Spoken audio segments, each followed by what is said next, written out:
예, 저번 시간에 부동산 분류를 안 했어요. 예, 그럼 부동산 분류를 이제 좀 진도상 좀 앞뒤가 약간 혼란이 오겠지만 앞으로 오시면 부동산 분류 파트가 있습니다. 나옵니까? 예. 자, 부동산 분류도 이미 언급을 했지만 토지와 건물의 분류를 구분합니다. 근데 건물과 관련된 문제는 안 나옵니다. 왜? 이건 주택관리사 문제입니다. 안 나옵니다. 따라서 비록 나중에 기본서 받으셔도 토지 분류, 건물 분류 나오지만 그때 역시 그 학습의 중심은 토지 분류입니다. 근데 그럴 수밖에 없는 게 이 부동산 학이라는 학문 자체가 토지에 중점을 둔 학문이에요. 건물에 중점을 둔 게 아닙니다. 만약 건물에 중점을 둔다면 뭐 주택 관리라든지 또는 무슨 뭐 건축학이지 이게 부동산 학이라고 말할 수가 없거든요. 그래서 나중에 현업에 가실 때도 역시 공인중개사라고 한다면 일단 토지를 좀 다뤄야 중개사다라고 말할 수가 있습니다. 근데 처음부터 토지하기는 어렵겠지만 언젠가는 토지 하셔야 돼요. 예. 근데 토지를 하실 때 가장 중요한 과목이 공법이에요. 예. 공법을 모르시면 토지 큰일 납니다. 잘못 덩어리가 크다 보니까 나중에 사고 발생해도 엄청 큰 데미지를 입어요.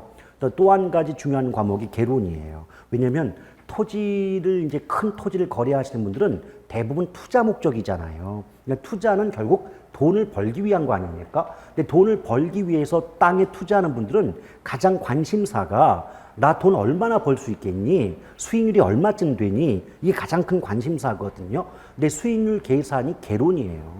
그래서 개론에서 근데 가장 어렵다는 게 또 계산이다 보니까 거의 대부분 포기하시고 좀 맞출 수만 이제 해가지고 합격을 하시는데 그래서 합격하실 때까지는 뭐 괜찮은 거, 합격할 만한 문제만 풀어내셔야 되겠지만 합격을 하시고 난 뒤에는 반드시 공부 따로 하셔야 됩니다.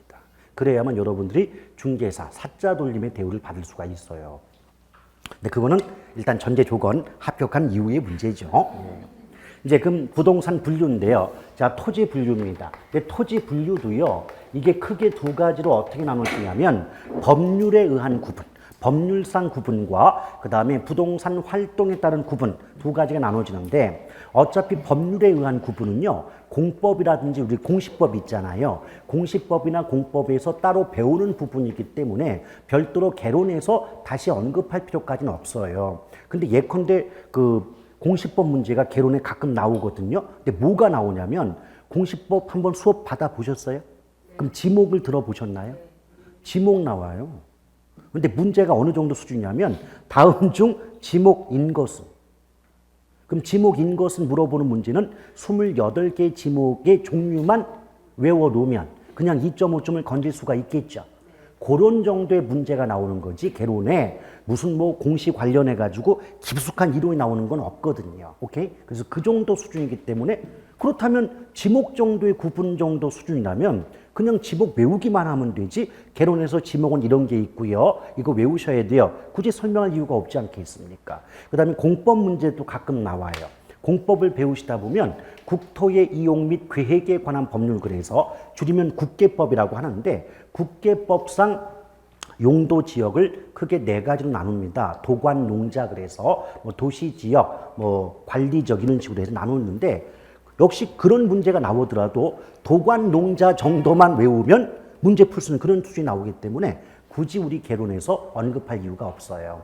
따라서 비록 법에 의한 구분이 기본서에 나온다 하더라도 각 공법, 공시법 분야에서 충분히 학습이 되기 때문에 굳이 그렇게 신경 쓸 필요까지는 없겠고 따라서 학습의 비중은 부동산 활동에 따른 분류 중심으로 학습을 하시면 충분하겠다라는 말씀 드리고 싶습니다. 근데 부동산 활동에 따른 분류를 보시면 뭐 순서에 관계없이 설명을 해드린다면 자, 부지, 택지, 대지라는 말이 나오게 되는데 이 중에서 부지나 택지라는 말은 많이 들어본 기억이 있으실 거예요. 근데 원래 부지는 크게 두 가지 의미로 사용이 되고 있어요. 첫째는 건축할 수 있는 땅을 건축 용지라고 하고 건축할 수 없는 땅을 비건축 용지라고 말을 하거든요. 그래서 건축할 수 있는 땅과 그럴 수 없는 땅을 모두 포함하는 개념을 부지라고 하는 경우가 있다는 거예요. 근데 여러분 상식적으로 건축할 수 없는 땅은 어떤 것들이 있을까요? 예? 그냥 바닥 그러면은 좀 그렇죠? 어떤 바닥? 강바닥. 그래서 하천의 바닥 그러거든요. 근데 하천의 바닥 토지는 쉽게 말하면 강바닥 토지인데 상식적으로도 강바닥에 건물 세우는 경우 없잖아요. 그렇죠? 댐 말고는. 그렇죠. 그래서 이런 경우. 그 다음에 또 철도용 부지. 이런 경우. 근데 수도용 부지나 철도용 부지 같은 경우도 철도용 부지니까 철길이거든요. 철길 한복판에 건물 누가 짓겠습니까? 제가 이 말씀 드리는 이유는 역시 마찬가지예요. 비건축 용지 그러니까 뭐 철도용 부지다, 하천의 바닥 토지다, 뭐 수도용 부지다 외우고 계신데 그걸 왜 외워요? 딱 보면 건물 못 짓는 건데. 오케이? 예, 그런 식으로 개념 잡으시면 외울 분량이 줄겠죠. 근데 이 중에서 또한 부지는 또 요새로 따지면 어떤 말이 주로 잘 나오냐면 일정한 용도로 제공되는 바닥 토지를 의미한다. 이런 말이 또 잘 나옵니다. 그래서 만약 여러분 아무리 문장이 길게 나올지라도 이 바닥 토지 요 말이 나오면 무조건 정답은 부지라고 보셔도 무방합니다. 아시겠죠? 근데 바닥 토지가 뭘까요, 여러분? 바닥 토지. 건축 용어에서 바닥 토지는 건물의 가장 밑바닥 있잖아요. 건물의 가장 밑바닥 토지를 뭐라 그런다? 바닥 토지다 그래요. 근데 이제 또 이제 높아심 삼아서 말씀드리고 싶었던 게 뭐냐면 어떤 법에서는 바닥 토지의 합이라는 말이 나오는 경우가 있겠고 또 어떤 법에서는 연면적 이런 말이 나올 때가 있어요. 그래서 많은 수험생들이 질문을 하십니다. 선생님 법률에 따라서 바닥 토지의 합계란 말이 나올 때가 있고 연면적이란 말이 나올 때가 있는데요. 그게 어떻게 다릅니까? 라고 질문을 하시는 경우가 있거든요. 그럼 저희의 답변은요. 똑같은 말이에요. 바닥 토지의 합을 연면적 그러거든요. 그러면 우리 생각으로는 아니 그럼 똑같은 용어로 토의를 좀 시켜주지 왜 법마다 다르냐? 그래야만 지들도 먹고 살 게 있으니까. 응?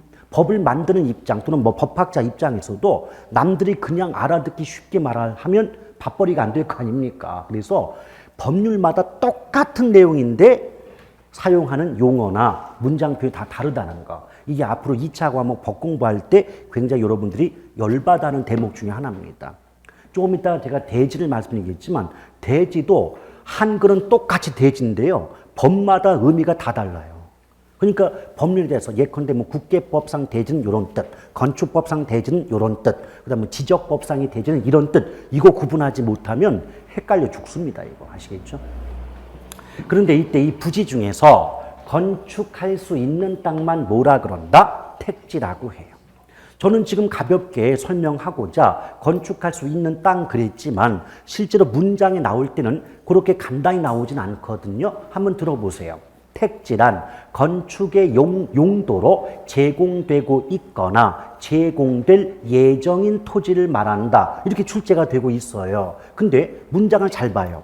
건축의 용도로 제공되고 있다는 건 현재 건물이 지어져 있다는 얘기 아닙니까? 또 앞으로 건축의 용도로 제공될 예정이라는 거 하는 것은 결국은 건물을 지을 수 있는 땅 아닙니까? 그러니 문장만 길게 늘린 거지 핵심은 건축할 수 있는 땅이지요. 그 제가 계속 개념 잡으라고 하는 거예요. 그 문장이 현혹될 이유가 없는 겁니다. 아시겠죠?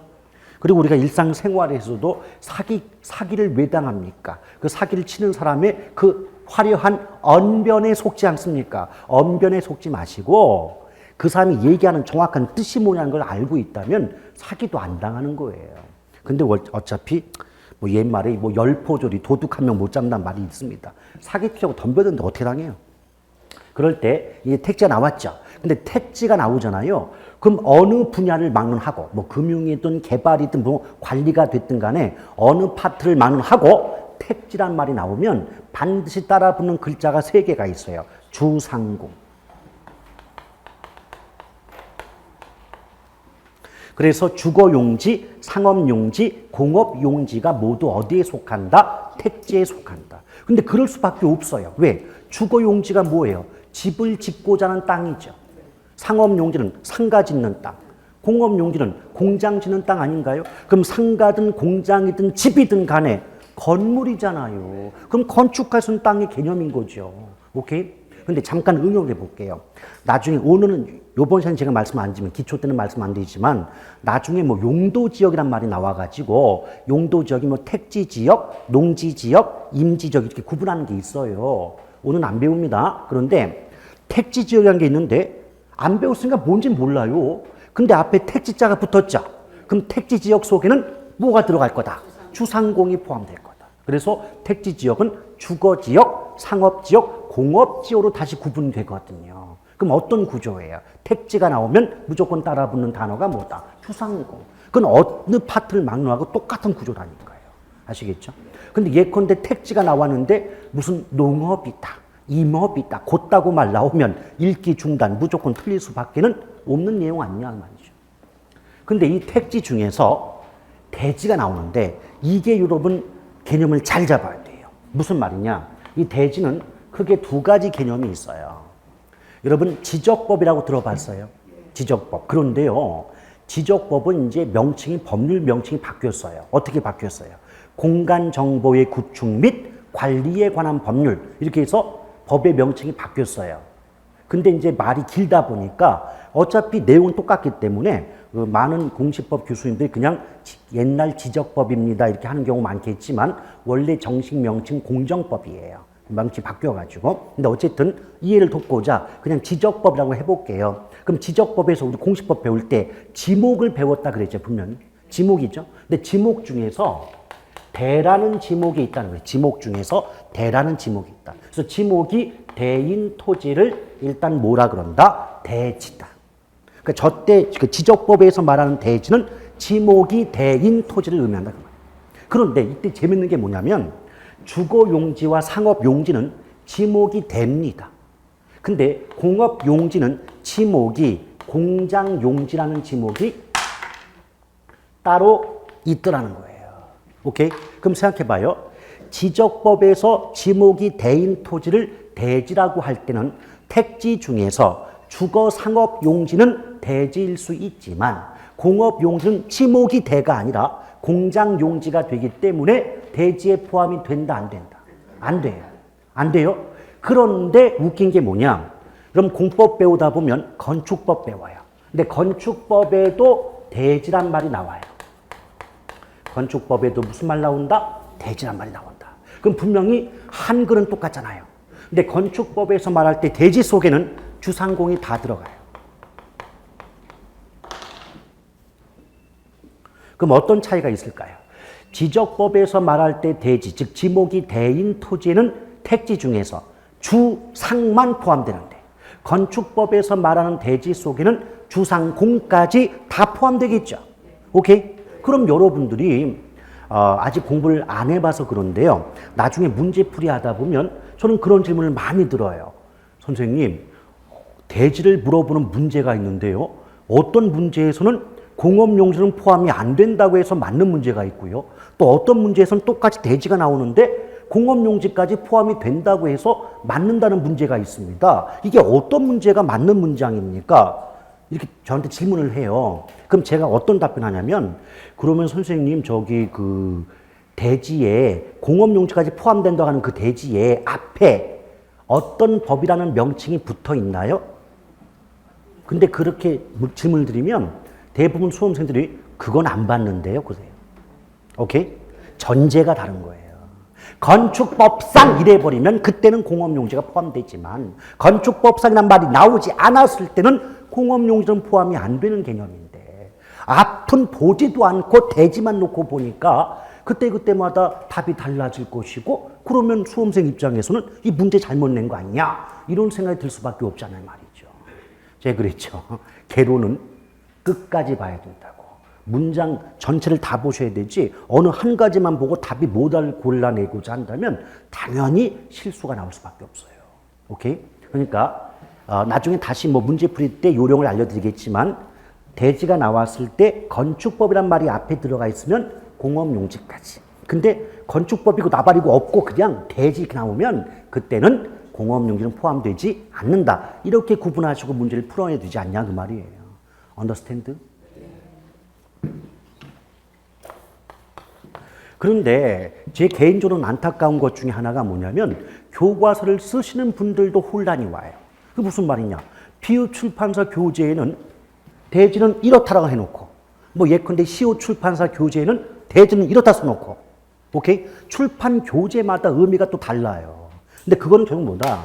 각 법률마다의 대지 개념이 다른데 그 중에 한 가지만 기본서에 수록을 해 놓았으니 교과서를 읽는 수험생 입장에선 그런 것이 겠구나 밖에는 생각할 수가 없지 않겠습니까? 그래서 이 책을 쓸 때도 여러 가지 개념을 함께 구분해 써줘야만 공부하시는 분들이 혼란이 없겠지요. 그 다음에 이제 또 재밌는 게 뭐냐면 대지와 맹지라는 게 있어요. 근데 또 재밌죠. 여기도 대지 있었는데 또 대지가 나왔죠. 이게 뭐냐? 한자가 또 달라요. 한자가. 이때 대지 맹지할 때 대지는요. 이렇게 아래에 옷 의자가 붙거든요. 근데 이걸 뭐라고 하냐면 자루대자다 그래요. 자루대.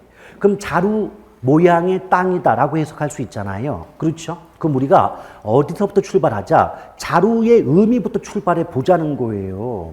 여러분, 자루라고 하는 것은 어떤 물건을 담아서 먼 곳까지 이동하는데 사용하는 도구 맞죠?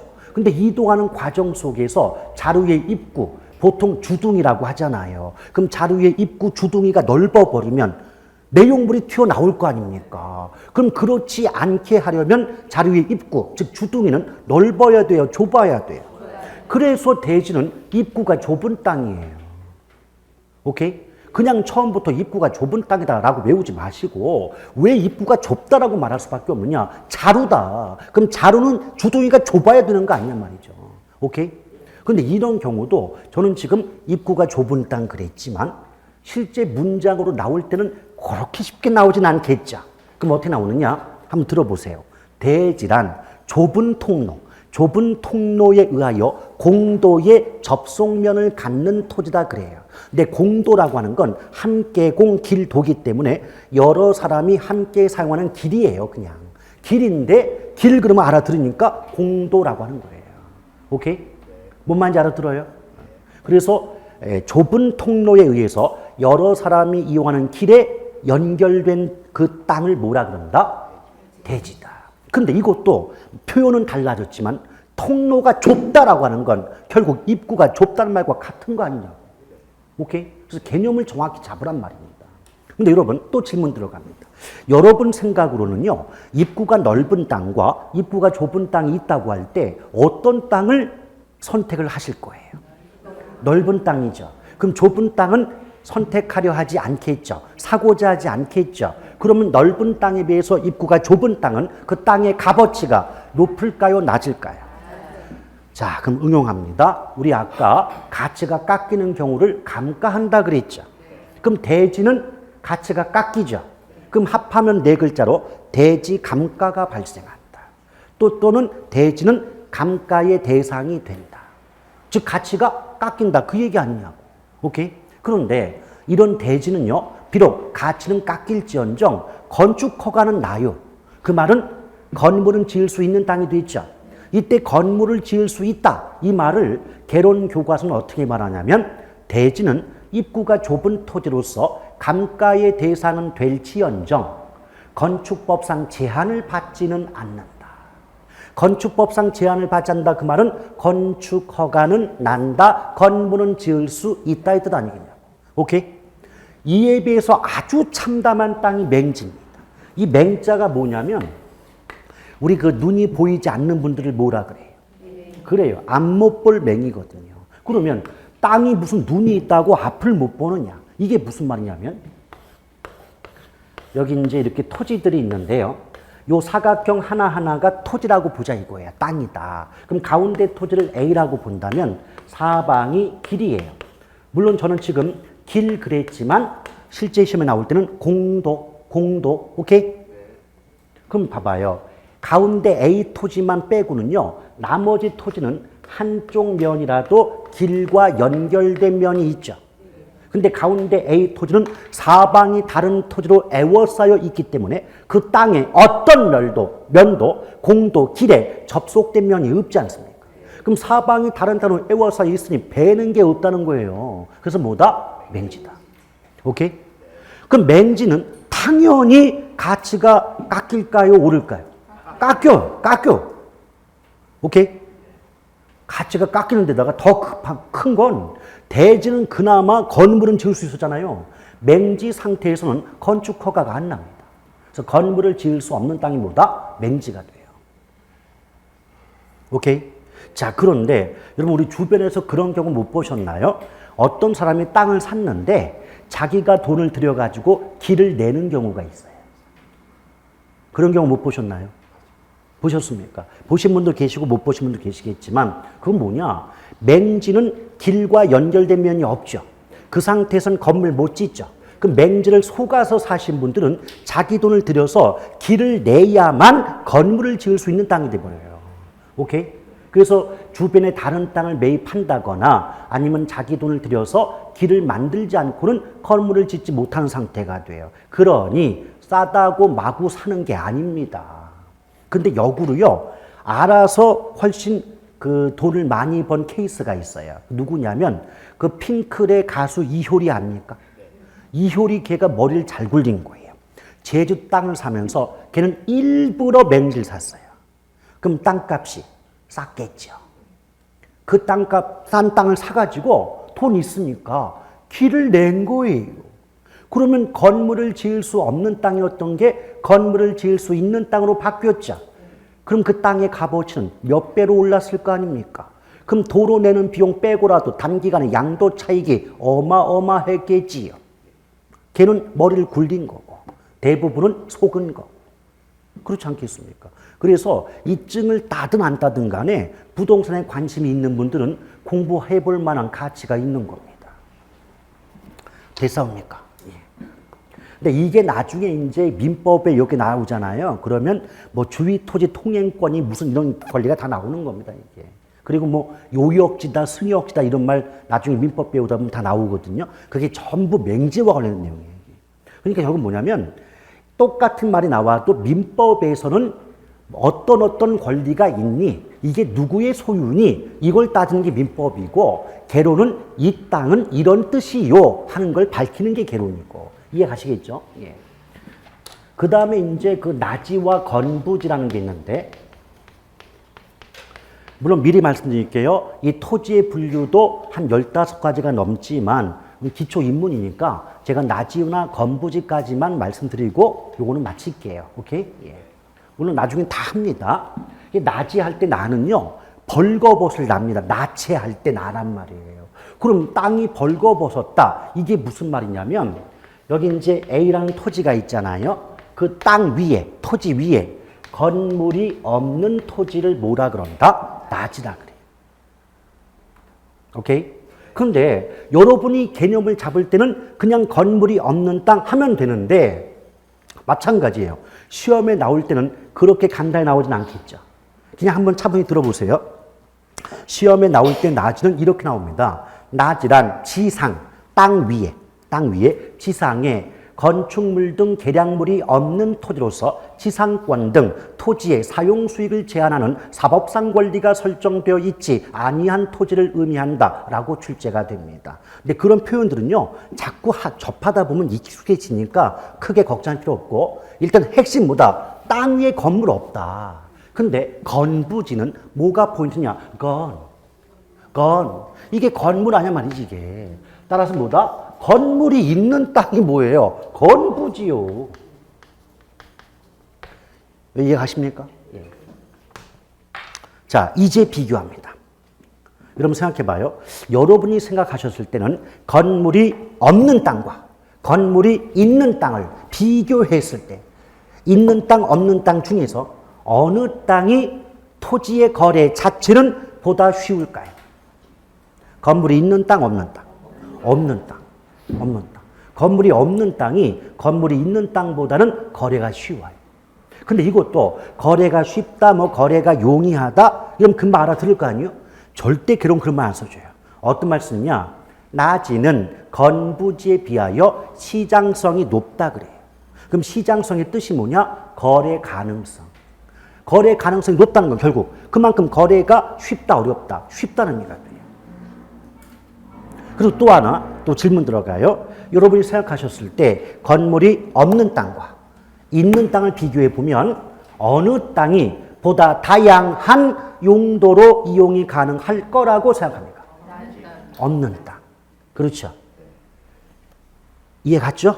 그럼 여기까지 끊어서 문장 한번 만들어 볼게요.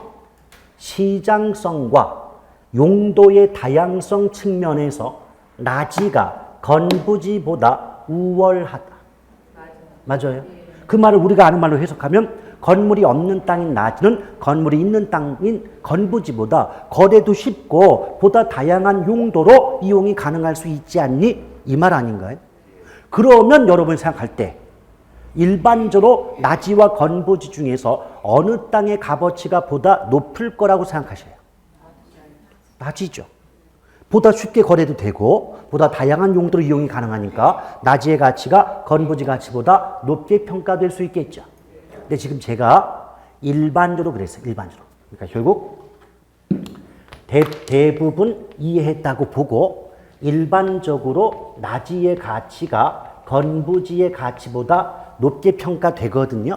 그래서 저는 두 가지를 말씀드리고 싶어요. 맨 앞에 무슨 말 들어갔어요? 일반적이라는 말 들어갔죠? 일반적이라는 말이 들어가면 이 말을 제외하고 어떤 말이 나오더라도 일반적이라는 말이 들어가는 순간 여러분 해석을 어떻게 하셔야 됩니까? 대부분 그러하지만 반드시 그러하지는 않다. 즉 대부분의 경우는 나지의 가치가 건부지의 가치보다 높지만 나지라 해서 반드시 언제나 항상 건부지 가치보다 높게 평가되는 경우는 아니다. 오케이? 자, 그리고 그거는 이제 좀 이따 따로 말씀드리고, 자, 주목. 지금 쓰는 거 중요한 거 아니에요. 나중에 인강 보시면 다 써요. 필기 언제 한다? 복습할 때 인강 보시면서 지금 수업 들으세요. 자, 나지 입장에선 건부지 가치보다 높은 거죠. 근데 입장을 바꿔서 건부지 입장에서는 나지보다 가치가 낮은 거 아니에요? 건부지 입장에서. 그럼 아까 우리 가치가 깎일 때 무슨 가? 감가. 그럼 앞에 건부자를 붙이면 일반적으로 건부 감가가 발생한다 할 수 있겠나요? 오케이? 자, 문장 다시 한번 만들어 봅니다. 첫 번째, 일반적으로 나지의 가치가 건부지의 가치보다 높게 평가됩니다. 이 말이나 일반적으로 건부 감가가 발생하게 된다는 말은 표현은 다르지만 똑같은 말 아닌가요? 입장만 다르잖아요. 나지 입장에서는 건부지 가치보다 가치가 높게 평가된다 하겠지만 상대방인 건부지 입장에선 나지 가치보다 낮게 평가되는 거니까 건부 감가가 발생한다라고 말할 수 있겠죠. 근데 일반적으로 제 말 빨라요? 괜찮아요? 그럼 일반적으로 건부 감가가 발생한다 요 말을 뒤집어 말하면 건부 증가가 발생하는 경우도 있다는 얘기 아닙니까? 오히려 건부지 가치가 나지 가치보다 높게 평가되는 경우도 있다는 얘기 아닙니까? 오케이? 여러 가지가 있는데 오늘은 맛보기 하나. 개발 제한 구역 내 건부지는 나지 가치보다 높게 평가됩니다. 그럼 개발 제한 구역이 뭡니까? 그린벨트잖아요. 그럼 상식적으로 그린벨트에서는 건물을 지을 수 있나요? 나중에 공법 배우다 보면 개발 제한 구역 내에서도 건물을 지을 수 있는 아주 특수한 예외적 경우 하나를 배웁니다. 그러나 그 특수한 예외적 경우 하나를 빼고는 당연히 건물 지을 수 없겠죠. 그럼 생각해봐요. 개발 제한 구역 내에서는 건물을 지을 수 없다. 근데 그 개발 제한 구역 내에 나지가 있다면 걔는 아예 처음부터 건물조차 세울 수 없는 땅인 거죠. 그렇죠. 왜? 아니 나지가 뭐였어요? 건물이 없는 땅. 근데 개발 제한 구역 내에 나지가 있다면 현재 건물이 없다면 개발 제한 구역 내니까 앞으로도 건물을 못 지어. 이해하시겠어요? 근데 개발 제한 구역 내 건부지는 그 건물이 낡았다 할지라도 그래도 건물이라도 세워져 있는 땅이 된 거 아닙니까? 그럼 여러분 생각으로는 건물조차 세울 수 없는 땅과 건물이라도 세워져 있는 땅은 비교해 보면 어느 땅의 가치가 높아요? 건물이라도. 오케이? 역시 마찬가지. 계속 강조하죠. 그걸 뜻도 모르고 외우지 마시고 왜 개발 제한 구역 내에서는 건부지 가치가 나지 가치보다 높을 수밖에 없겠는가를 좀 아시라는 얘기입니다. 그 뜻을 알아들어야 돼요. 그러면 종류 외우지 않아도 만약 기본수에 없는 걸 가지고도 문장 만드는 경우 가끔 있거든요. 기출문제를 보면. 근데 우리는 뜻을 알고 있으면 전혀 새로운 말도 뜻을 알기 때문에 해석을 하는 거예요.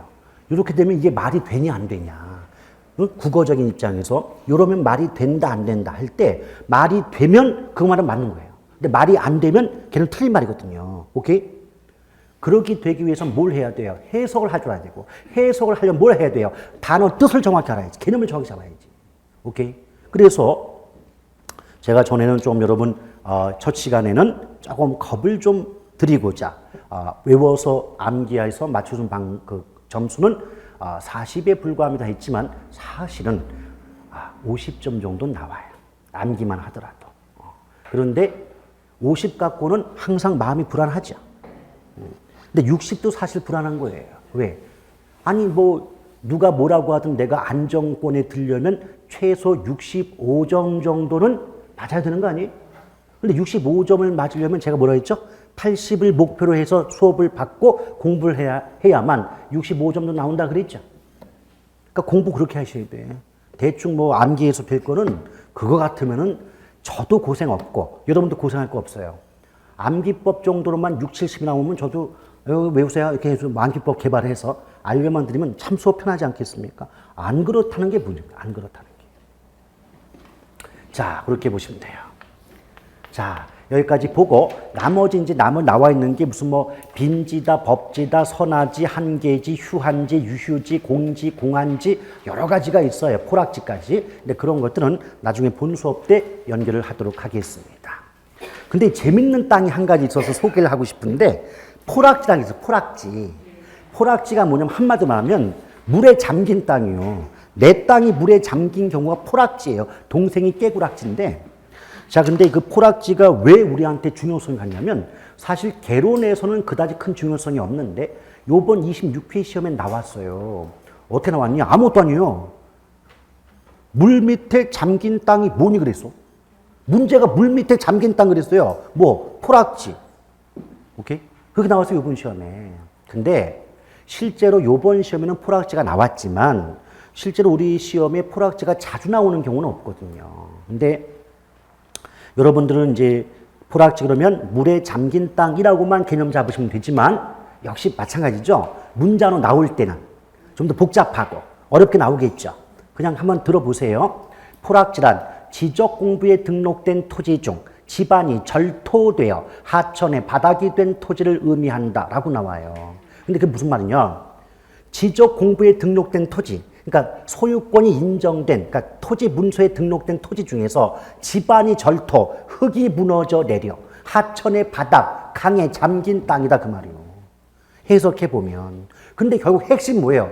잠긴 땅이야 그냥 잠긴 땅. 근데 그렇게 문장을 좀 복잡하게 만드는 거죠. 오케이? 근데 이게 오히려 개론보다 민법에서 중요한 겁니다. 민법 배우다 보면 포락지 또 나오거든요. 근데 여러분 생각해봐요. 내가 땅임자인데 이게 내 땅이 물에 잠기면 정말 원통하겠죠. 그래서 열받아가지고 다시 흙을 메꿨대요. 무너져 내리는 게 절토면 흙을 이렇게 담아가지고 다시 메꾸는 작업을 성토한다 그래요. 성토. 절토는 끊어질 절이야. 근데 성은 다시 이룰 성이에요. 그래서 절토의 반대가 뭐다? 성토. 그럼 어때요? 절토된 땅을 성토했다는 건 무너져 내린 땅을 다시 복원한 거죠. 메꿔 놓은 거죠. 그래도 한번 소멸된 사권, 권리, 토지 소유권, 사권은 다시 부활하지 않습니다. 이게 민법사항이고. 왜? 민법은 권리관계니까. 이해하시겠어요? 그러니까 우리 똑같은 말을 하더라도 개론은 포락지는 이런 뜻이야. 여기서 끝나는 거지만 그랬을 때 민법에서는 포락지의 경우는 다시 흙을 메꿔서 성토하더라도 다시 소유권 부활되지 않아, 권리 부활되지 않아 라고 하는 게 민법이고. understand? 네, 그렇게 보면 돼요. 그래서 이제 민법이고 개론이고 배우시다 보면 사용하는 용어가 좀 중복되는 경우는 많지만 개념은 다르죠. 개론은 의미 위주고 민법은 권리 위주고. 오케이? 자, 이렇게 해서 이제 토지 분류를 가볍게 한번 살펴보았습니다. 이제 순서상 어디로 넘어가시면 돼요? 경제론으로 넘어가시면 되죠.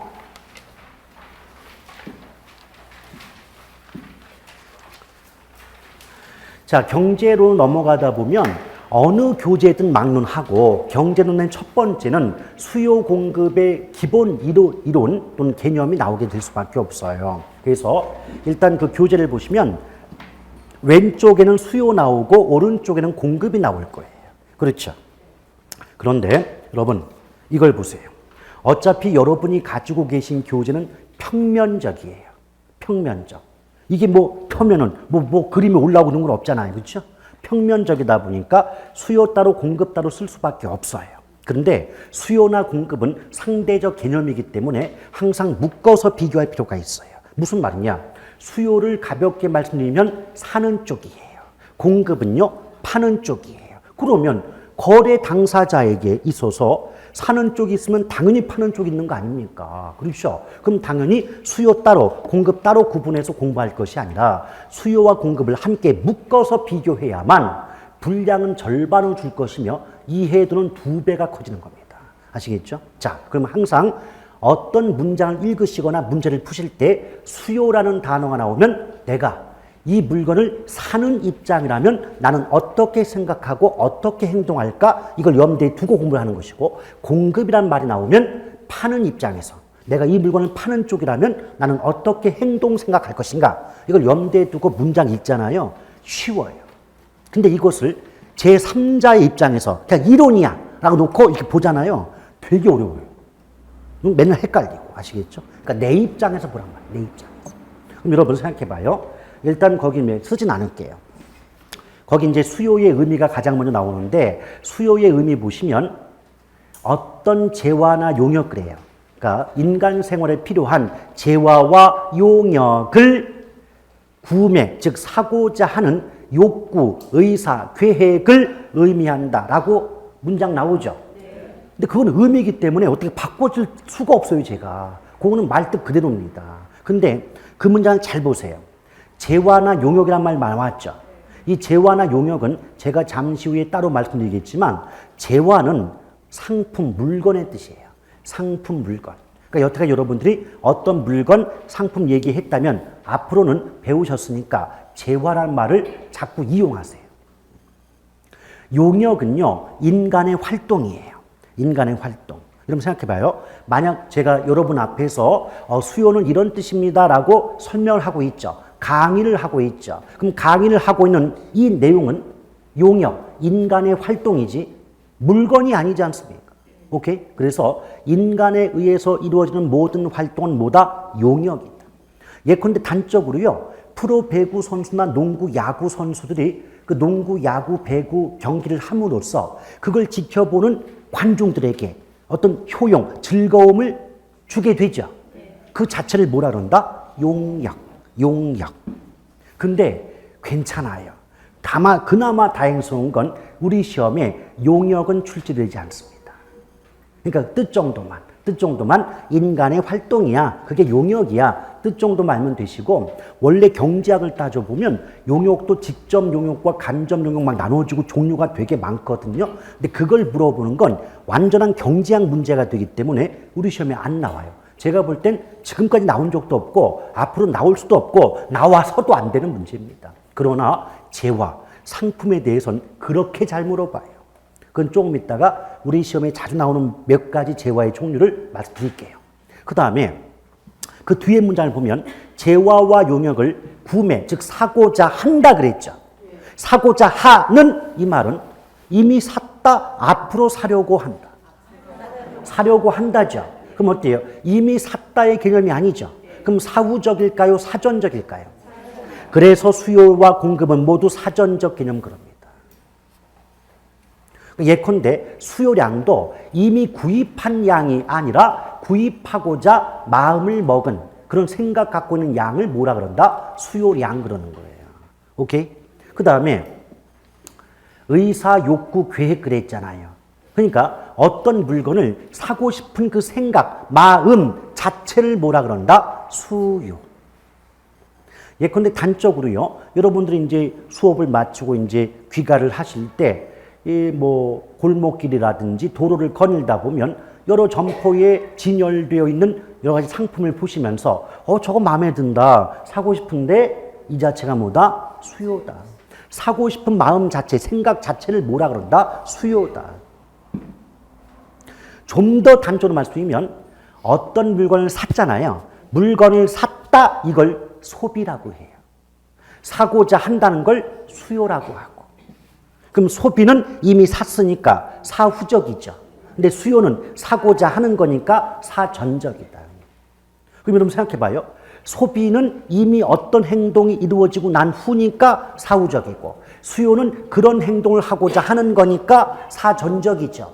따라서 소비와 수요는 개념이 같은 거다, 다른 거다. 다른 거죠. 그러니 응용하면 소비량과 수요량도 같은 개념이 아닐 거 아닙니까? 소비량은 이미 구입한 양이고, 그렇죠? 수요량은 구입하고자 하는 양이고. 이해가시겠어요? 이런 것들도요, 사실은 수요 공급의 기본 의미만 알면 수요 공급의 의미에서 양자 붙이면 수요량 공급량이 되는 거예요. 거기다가 뭐 법칙자 붙이면 수요 법칙 공급 법칙이 되는 거고, 곡선자 붙이면 수요 곡선 공급 곡선 이렇게 되는 거지, 전혀 다른 개념들이 아니라고. 아시겠습니까? 오케이? 자, 그러면 잠깐 공급으로 넘어가 볼게요. 괜히 왔다 갔다 하면 헷갈리니까 말만 들어요, 여러분들. 나중에 확인하시고. 그럼 분명히 수요는 사는 거죠. 근데 공급은 파는 쪽이죠. 문장이 똑같아, 수요하고. 다만 수요는 구매하고자 한다, 사고자 한다, 사는 쪽 얘기하죠. 근데 공급자 들어가잖아요. 팔고자 한다, 판매하고자 한다. 이 말이 들어가요. 오케이? 자, 그러면 제가 수요 공급을 비교해서 문장 2개 한번 만들어 볼 테니까 들어보시죠. 수요란 인간 생활에 필요한 재화와 용역을 구매하고자 하는 의사 또는 욕구를 말하며, 공급이란 인간 생활에 필요한 재화와 용역을 판매하고자 하는 의사 또는 욕구를 말한다. 이래 버리면 모든 기본적인 문장 구조는 동일하죠. 다만 구매자 붙으면 뭐 수요, 판매자 붙이면 공급이죠. 그럼 문장 구조가 완벽히 똑같고 사는 쪽, 파는 쪽만 구별하면 되는 걸 뭐 따로 외워가지고 그렇게 고생들 하냐 이 말이에요. 매년마다 그래, 매년마다. 제가 뭐라 했죠? 특히 경제 이론 쪽은요, 상대적 개념이다. 사는 쪽이 있으면 파는 쪽이 있다. 그러면 나머지 문장 구조는 똑같은데 수요자 나오면 산다는 말 붙이면 되고, 공급자 나오면 판다는 말 붙이면 되는 거죠. 그럼 이제 응용합니다. 우리 아까 소비와 수요가 다르다 그랬죠. 소비는 이미 구입한 양, 수요는 사고자, 구입하고자 하는 양 그랬죠. 자, 응용합니다. 그럼 판매는 이미 판 양, 이미 팔았다가 판매, 이미 팔았다. 팔고자 한다가 뭐다? 공급. 자, 봐요. 이제 소비, 수요가 있고 판매, 공급이 있잖아요. 그러면 소비와 판매는요, 사후적 개념이에요. 자, 소비, 샀다. 판매, 팔았다. 이미 어떤 행위가 이루어지고 난 후죠. 그런데 수요 공급은 사고자 한다, 팔고자 한다. 앞으로 그런 행동을 하려고 하는 거죠. 그럼 어떤 행위가 이루어지기 전, 후? 전. 그럼 무슨 적? 그러면 소비와 수요, 판매와 공급은 동일한 개념이다, 아니다? 아니다. 그럼 응용하면 소비량과 수요량도 같은 개념, 다른 개념? 다르죠. 소비, 수요가 다르면 양자 붙인 소비량, 수요량도 다른 개념이죠. 이미 구입한 양이 소비량, 구입하고자 하는 양이 수요량. 오케이? 이미 팔아 먹은 양은 판매량, 팔고자 하는 양은 공급량. 오케이?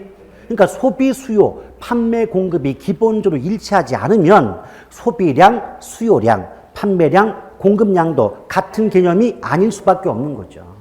이해하시겠어요? 이거를 대부분의 경우는 다 따로따로 외우시다는 거죠. 그렇게 따지면 얼마나 암기량이 많아질 거예요. 힘들어지는 겁니다. 됐어요? 예. 자, 그랬을 때 이게 수요 공급의 기본 개념이다. 그러니까 수요든 공급이든 뭐뭐 하고자 하는 거니까 사전적 개념이고, 그렇죠? 또 수요는 사는 쪽, 공급은 파는 쪽. 그 다음에 유효라는 말이 붙어요. 유효. 부동산 수요 공급은 반드시 유효 수요, 유효 공급이어야 한다. 이렇게 말이 붙어요. 근데 여기는요, 어차피 수요 공급은요, 지금 제가 앞에서 우리 함께 이해했던 내용 똑같아요. 근데 핵심이 뭐다? 유효다. 근데 유효란 말이 붙으면요, 해석을 어떻게 하시냐면 뭐뭐 할 능력이 있다.